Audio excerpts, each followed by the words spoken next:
You still can see teeth and bones and the clothes of the victims on this ground. Put up this barbed wire to stop them from committing suicide.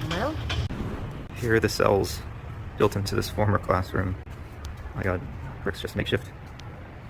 The cells had no doors because everyone was chained to the ground by their ankles. They blasted holes so that security patrols could always see between the rooms. This was long-term holding. People were waiting to die. Look at this. Look at how people are just shackled together.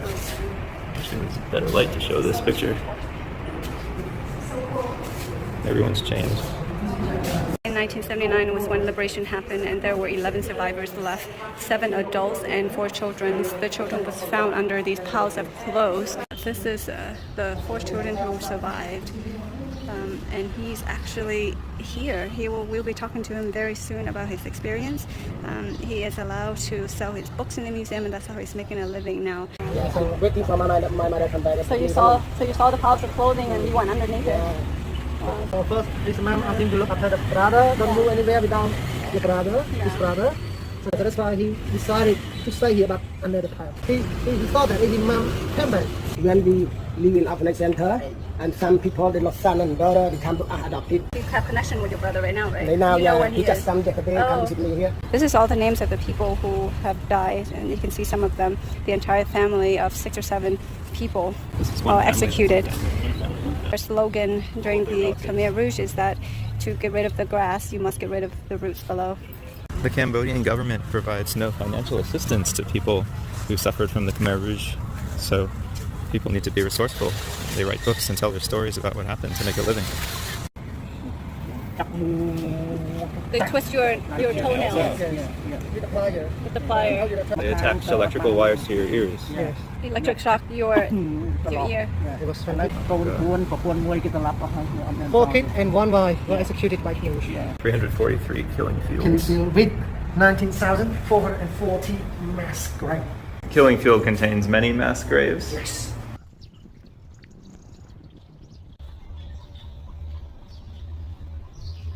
You said almost 10,000 skulls? 129 mass graves found here.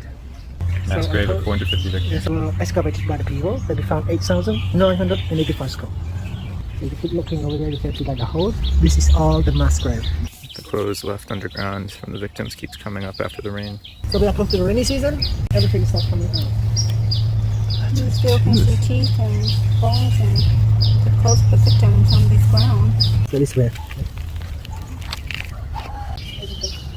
Old denim roots. Oh my god. Piece of the femur. Oh, the denim.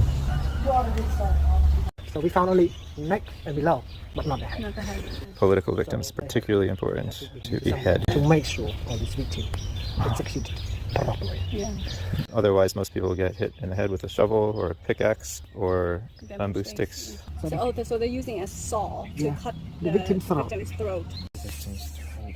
Really painful. This tree, when it was discovered in 1980, was covered in dried blood from babies being swung by the legs, crushing their skulls when they hit the trees to execute them. Those teeth. While getting lashes or electrocution, you must not cry at all. This used to be a high school that turned into a security facility, which is a fancy word for a torturing camp, where they would gather all of people that potentially have questionable backgrounds, concerning for working with CIAs or against the revolutions or the Khmer Rouge. And this first building here was used as an interrogation center. It's where people were tortured. So the tile was originally yellow and white, and here's where the blood was. Makes the tiles black. Oh, and over here, the tiles are black. This was happening during modern times. This was a high school. This was a part of a volleyball court. These were cisterns that they used to store water. Instead, they started putting feces in them, dunking people's heads. And they used this as a hanging post for torture. So my mom and her family had to go from this to this, from this to this, 90 kilometers, 100 kilometers, and down this about 50 kilometers. On foot. Yes.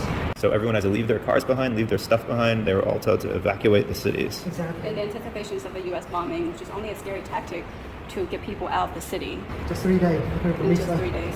Our tour guide Brock was saying that his mother worked in the rice fields 12 hours a day.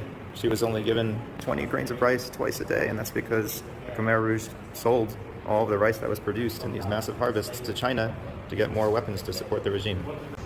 There was a huge loss of the population around 1978. People were literally starving.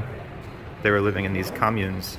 It looks like a stable for an animal, but this is where people lived, getting killed by disease. There was no medicine, dying of starvation, dying of execution for any attempts to steal food or any speaking up against the government. Here are the kids working. Anyone under 12 years old had to do work. Most kids, once they turned 13, were forced to become soldiers. Obviously, they were easier to manipulate. The soldiers were so young. Look, they're all just kids. Look at how many people are sleeping and living around this man. So many souls in one small place.